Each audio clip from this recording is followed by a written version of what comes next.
Ooh, good morning. Good morning. Tuesday. I somehow went 4-0 yesterday as the Rams don't score. Like, I'd like to brag about it, but I got very lucky. Last drive, Stafford just going down the field. I don't know. The Rams, what a weird game. The game was just as bad. It was a fitting game to end a week full of just not great football.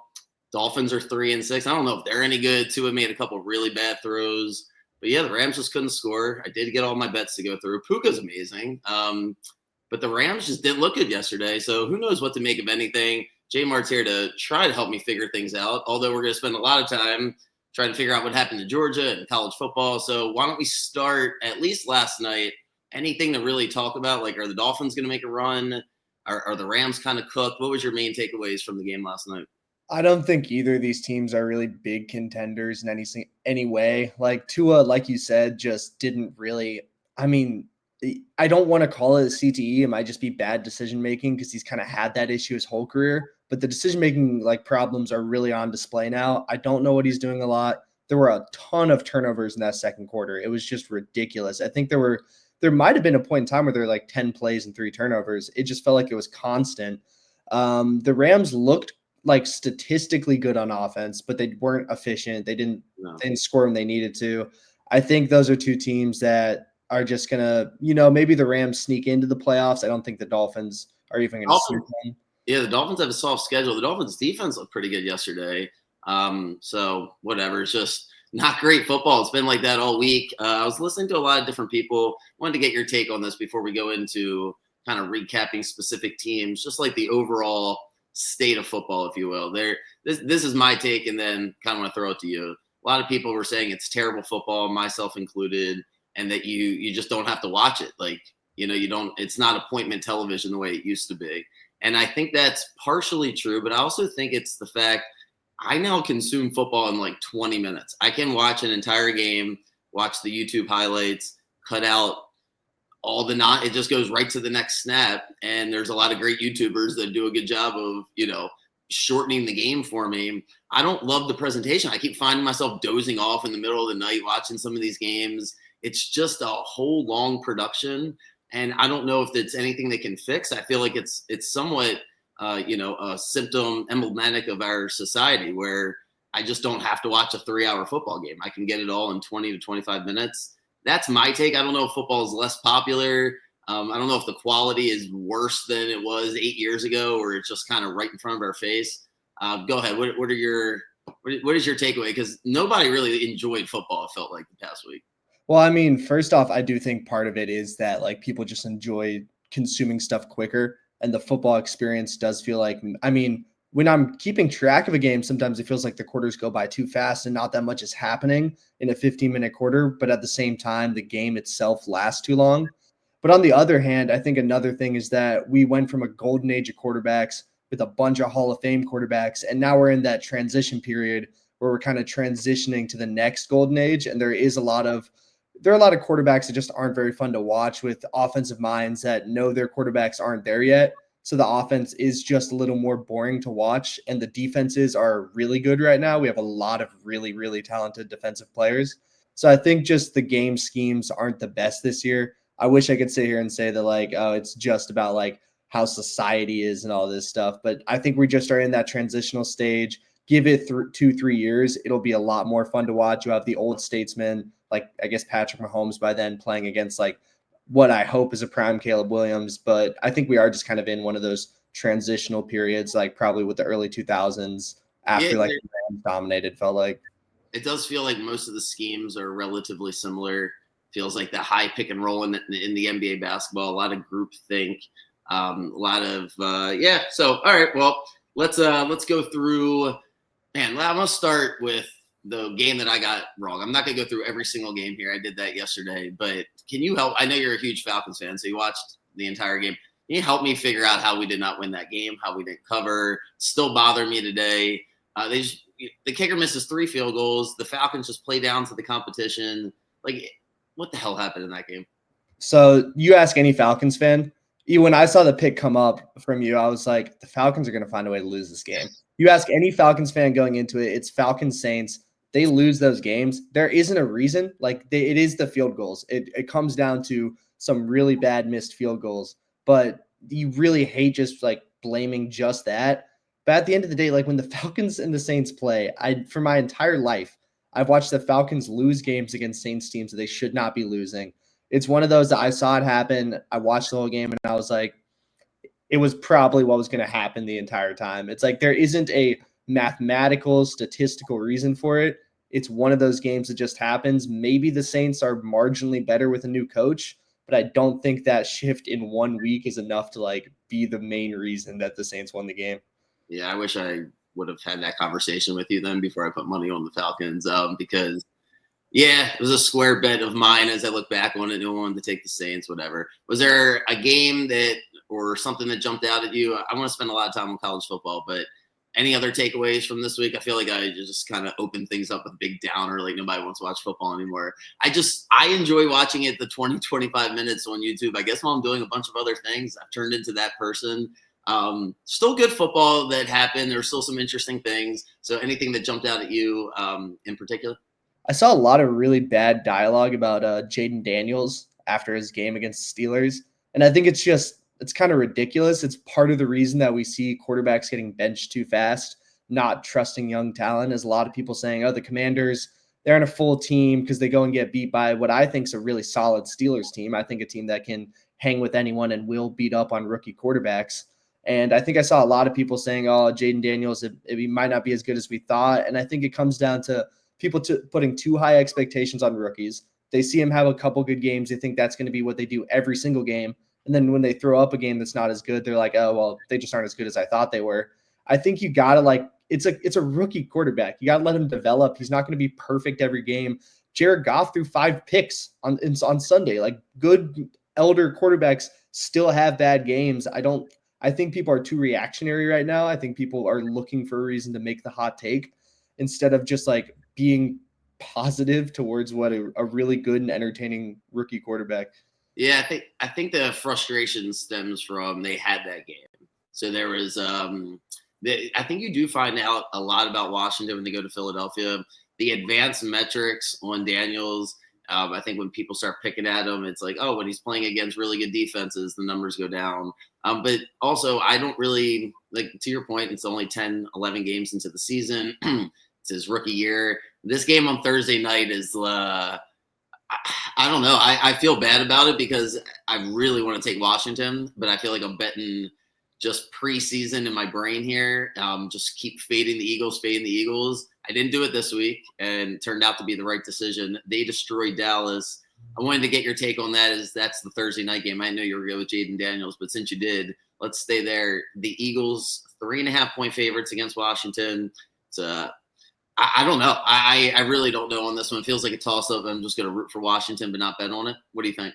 So I think it's the right decision. I think the Eagles look really solid right now. I know the Cowboys are in probably one of the worst situations like any team in the NFL, but I do think the Eagles are a legitimately good team. They won that game with a comparatively bad game from Saquon Barkley. He wasn't really as involved as a player. They didn't really need him to score. They just were really good. They went down, they scored.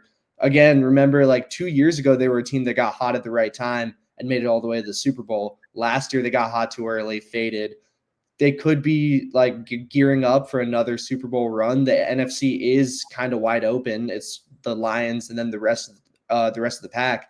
True. You could see the Eagles challenging for that. I really don't want them to. I don't like Nick Sirianni. I'd prefer if they weren't the team that ends up making it out of the NFC, but they do look right now like, in my opinion, probably the second best team. It's a hard spot to bet against them. A short week for Washington on the road, so it is a tough matchup. 3.5-point spread. Yeah, the last thing I wanted to ask you, before we get into college football, you mentioned earlier people are rushing with the hot takes. If you're redrafting the 4 quarterbacks, is it Jaden Daniels, Drake May, Bo Nix, Caleb Williams, or you still got Caleb Williams first? Because that's my order. I don't like him. I just don't like Caleb Williams. I didn't like him to begin with. I watched a lot of film on him just holding the ball, a lot. He feels like a very selfish player. So I bump him down to 4, and I really like Drake May. I've seen enough. I really like him, and I actually really like Bo Nix too. So I got Caleb all the way down to 4. Feel free to yell at me. It's okay. It's early, but Yeah, I'm very, very unimpressed with Caleb Williams. I think I keep Caleb Williams number one still, just because he has shown those flashes. And I think if you are the Bears, I think the potential for Caleb Williams to be better than Jaden Daniels is still absolutely there. And you can just go take that risk. And I think it's still worth it. Jaden Daniels definitely is number two. And then I'd probably go Drake May over Bo Nix, but I've really liked watching Bo Nix this year. I think he's been shockingly like steady for the Broncos. So all right. So here's my defend. Why is he holding the ball forever? To me, it comes down to being selfish. There's too many times where he won't make what Stafford's doing last night, what Tua's doing last night. He just won't do it. Why? Are you just gonna like? I need some sort of explanation, because to me, he's either stupid or selfish. I don't know which one it is. I don't think he's stupid. He seems like a very sharp guy. What's your takeaway of why he won't just take these 4-yard, 5-yard passes? He's just trying to do too much. He's trying to, you're right. It is a selfish tendency, but it's something that can be retaught. If he gets more comfortable, he quits trying to be the entire offense, which he shouldn't be doing, because the Bears have a bunch of really good skill position players that he can try and feed. Well, I think that him not being able to pass as much as he wants every game, the Bears are running the ball a lot. I think that's making him feel like every chance he gets to pass the ball, he has to do something spectacular. And I think he does crave the attention. He craves when people post his highlights. I think if he gets kind of punched in the face this year, which it's looking like is going to happen, he will come back in year two and be willing to make those shorter passes. And I think he'll be a great quarterback once he starts doing that. And that's the reason I like him more than Jaden Daniels, is I feel like with Caleb Williams, there are some really easy to correct issues that will lead him to being better than Jaden Daniels, where with Jaden Daniels, he's kind of shown us everything we expected from him this year. He's kind of been exactly what he was at LSU, and he's just matched it straight to the NFL. I think Caleb Williams can take a really big step forward next year if he corrects, like, again, get out of the pocket when the pocket collapses immediately, hold the ball for just a set, like, just get rid of it. If your first read's there, even if it's like a 3-4 yard pass, just take it, because the deep ball will open up. So you're telling me if we just swapped him for Bo Nix and he had Sean Payton, it would just look a lot different? Oh, I think Sean Payton would be great for Caleb Williams. I think having a coach like that would be really, really good, because I think he's in that weird position with his mentality where, like, I think he thinks he wants a really harsh coach, but at the same time, he doesn't want to, like, listen to a super harsh coach. Respect. Maybe he needs somebody with the proper pedigree. He doesn't. Yeah, and he's got a objectively horrible offensive coordinator right now that everyone's blaming for the problems, which probably makes it a lot harder for the coordinator to sit there and try and coach a guy who is a little bit of a diva all the time. That will be a conflict that I think would just be difficult for him to deal with. You do Sean Payton. I mean, Sean Payton will literally say whatever he feels, and I think that'd be really good for Caleb Williams. All right, last stop, since we'll go to college football here. Chiefs Bills, quick thought, game of the year, 1 point spread. Looks like the Bills are favored 1 point, 1.5. It might move around. We'll see. How do you see it playing out? I wish I could say the Bills are going to win. I really wish I could.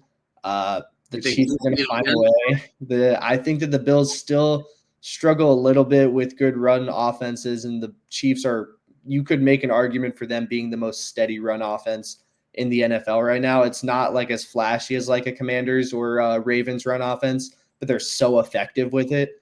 I think that I have a hard time saying that the Chiefs aren't going to win like every game they go into. I think they're going to slip up eventually. I think they have to, but I don't really think it'll be against the Bills. They always come into these games against like the Bills and the Ravens about as motivated as you can be. They basically get the 1 seed if they win this game. They'll have the tie. And I wouldn't be shocked if that happens. I know Josh Allen's looked like really solid. It's been like a little more hit or miss in recent weeks. It's been a little more typical Josh Allen performances, but I think Spagnuolo is just gonna. I think it can get kind of ugly. Yeah.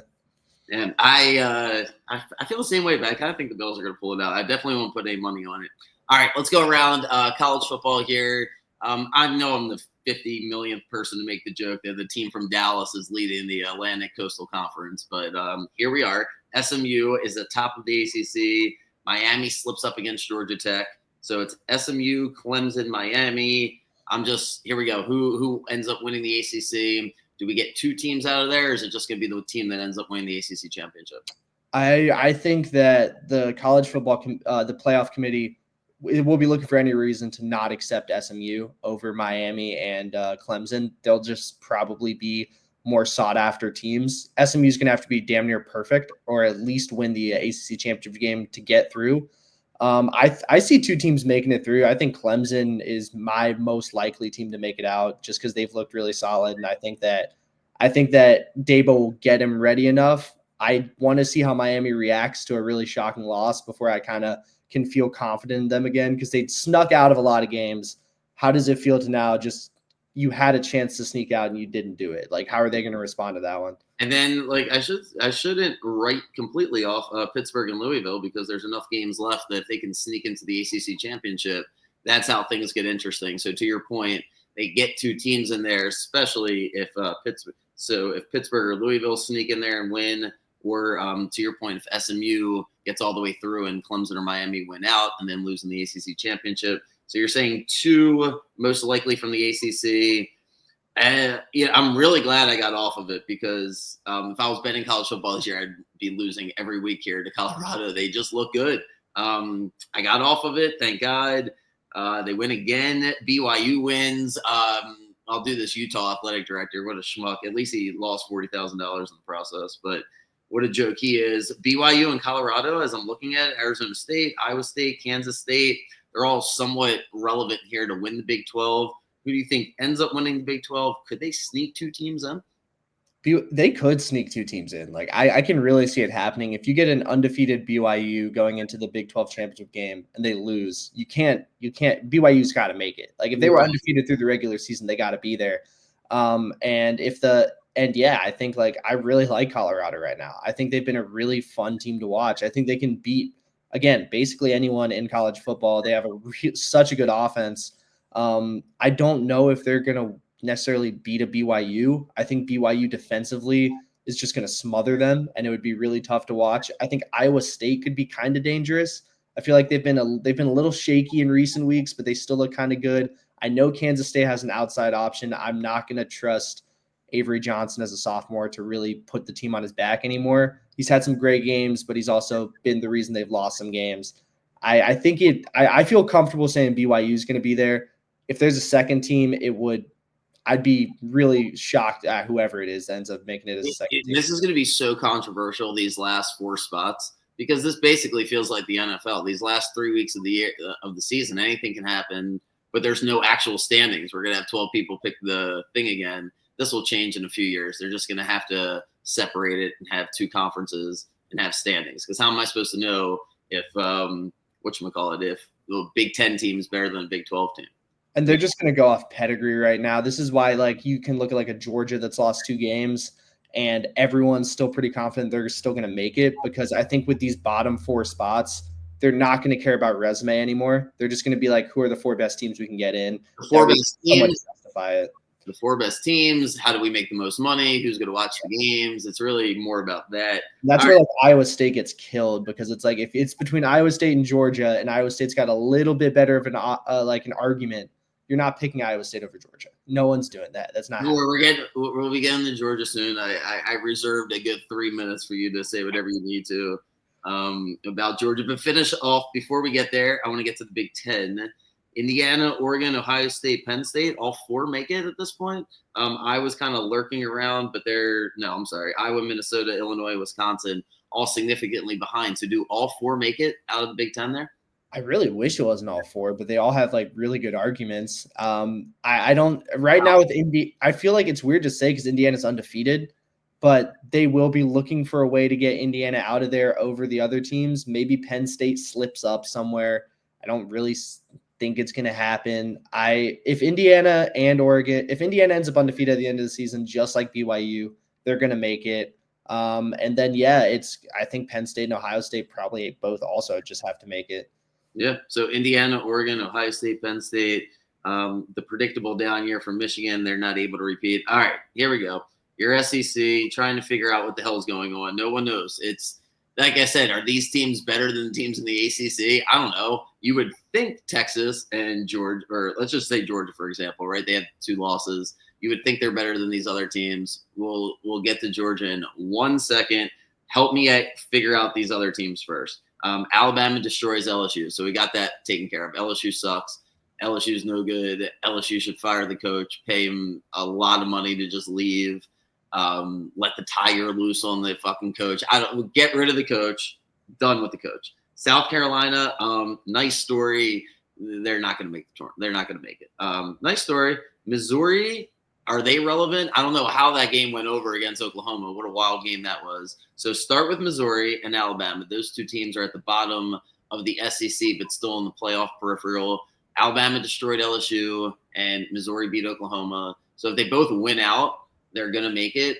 Do you see that as a possibility for either or should we move on to somebody else? I think Missouri, no. I think Missouri's got some bad losses. I think they haven't looked that dominant on offense.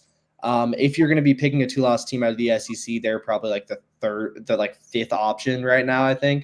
So I just don't see them being there. Alabama, because they're Alabama, always has a chance. Again, some bad losses, but they've looked good in the other games. The Georgia game doesn't – the Georgia win should mean more than it does to a lot of people, but because they almost blew it, it doesn't get talked about with the same gravitas, I guess, as like the Georgia win over Texas.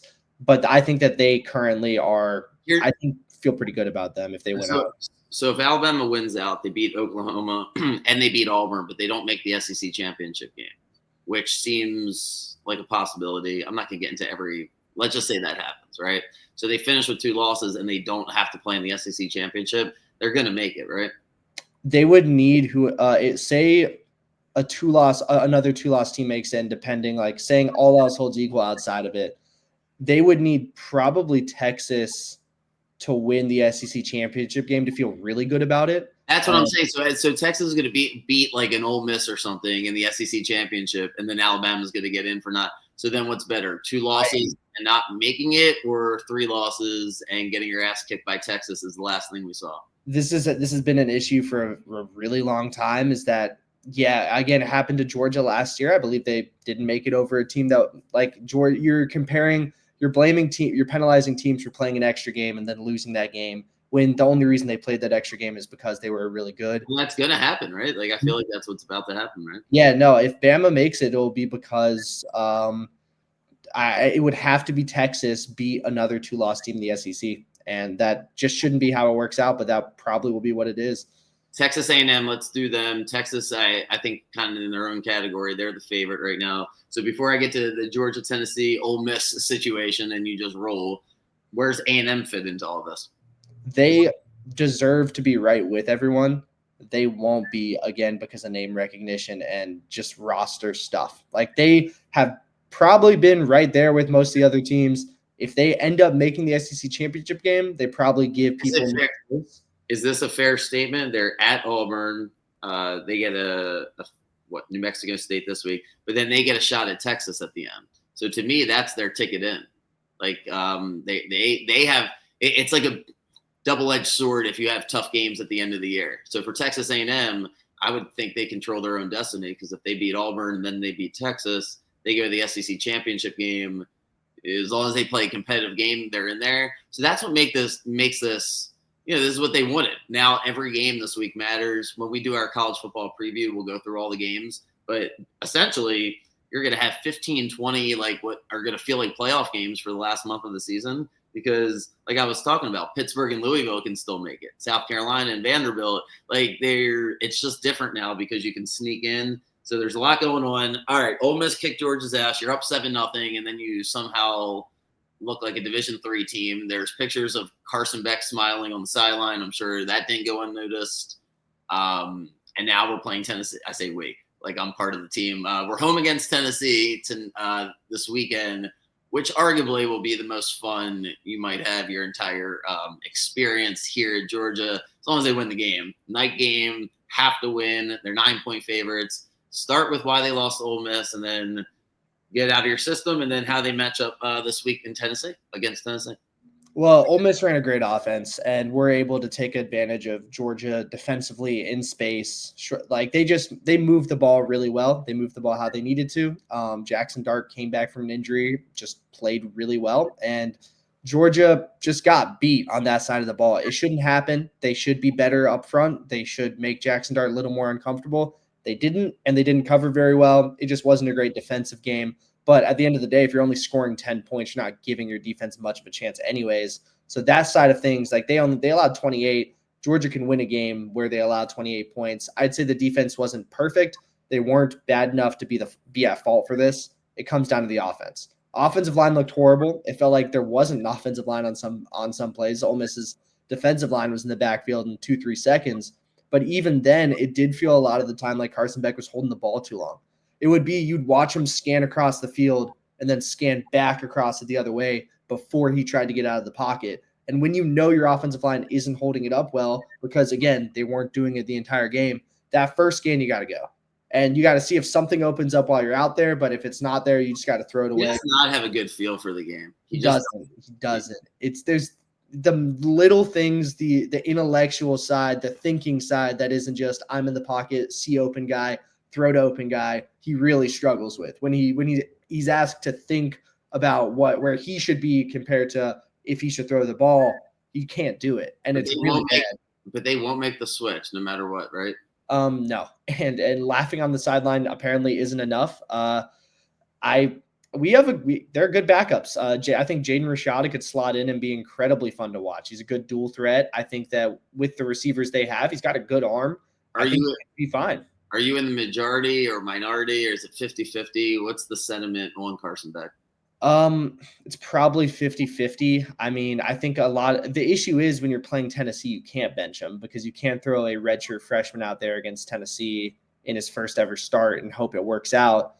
If we played UMass this week, you could maybe try him against UMass and then see if you could use him against Tennessee, but you can't now. And that's the issue, is that it's just not feasible. Why are you guys 9-point favorites? Is Tennessee, what's up with Tennessee? I know Nico struggles to get the ball down the field, but they did beat Alabama. It's just expecting Georgia to be able to suffocate the run, and then feels like an under game. How do you see it playing out? It's so Nico sucks on the road. We talked about it like a couple weeks ago before Tennessee, Alabama, that Nico's stats home versus away are aggressively skewed. He's really solid at home, really not good on the road. They've struggled on the road to win games. They've lost some that they shouldn't have lost because Nico's not very good on the road. And then you have a Georgia pass rush that's just amazing. And then you're asking a quarterback that's shaky on the road already, knows he's going up against a really good pass rush. It feels like one of those situations, like he doesn't have the confidence of a Jackson Dart, and Quinn Ewers got rattled. And I think he's even below Quinn Ewers' level of confidence. I think he'll just get rattled early on. You'll see the mistakes Ewers was making as well. That's how I see it playing out on that side of the ball. Couldn't tell you what Carson Beck's going to do. I couldn't tell you. I don't, because the issue is they can't come out and run the ball early because it hasn't worked in games. They tried to do the run pass. They end up staying in games they shouldn't. They did it against Kentucky. It didn't work. But the thing is, you don't trust Carson Beck to make the right passes anymore. You don't trust the receivers to catch the ball anymore. You're stuck as the offensive coordinator in a position where you kind of got to pick the best case scenario instead of picking two. He's getting hammered. What's his name again? Mike Bobo. He gets hammered on the radio when I listen to him. Anytime he's been hated. He was one of Mark Richt's offensive coordinators, and they hated him then. They don't want to like him. Radio down here it's a southern accent, so it doesn't sound as brutal as up north when we get upset. But man, they not happy yesterday morning as I was listening. But, no, they want a reason to dislike him. When he was great against Texas, they didn't say a single thing. But it's as soon as he is bad, they just pile on him. And to be fair, with the way the offensive line played, with the way the receivers played against Ole Miss, and with the way Carson Beck played, I don't think he ever had a shot. It comes down to personnel on the field sometimes, and I don't think his play calling was perfect, but there's only so much you can do as the play caller when the execution is that flawed to actually win the game. Well, my main takeaway from college football was the late game as BYU beats Utah, partially because Utah commits defensive holding, which I'm assuming you can call it defensive holding, like on the secondary in almost every play. There's always a bunch of them throughout each weekend where you're just like 3rd and 14 and somehow this like defensive, and that's what happened in this one. This one was a brutal one. If you're a Utah fan, you won the game on a sack. Nothing better than winning a game on a sack, right? And they're backed up on their own, 9-yard line as it was. So he goes all the way back, get the sack, and you get the defensive holding. And upon further review, it's a defensive holding. Also, upon further review, 90% chance the quarterback wasn't going to make the play to him, right? So the Utah athletic director loses his mind and then loses $40,000, which is funny and like that he lost $40,000, but not enough. Just not enough. Like people like that should just be removed from their positions. It's funny. We're a week now after the election, and my main takeaway is if you're frustrated about something, please target it towards something you could actually change. Because there's a lot of people that could be removed from their positions in a local manner that don't belong. I'm very passionate about this. Youth sports is contaminated with people like him.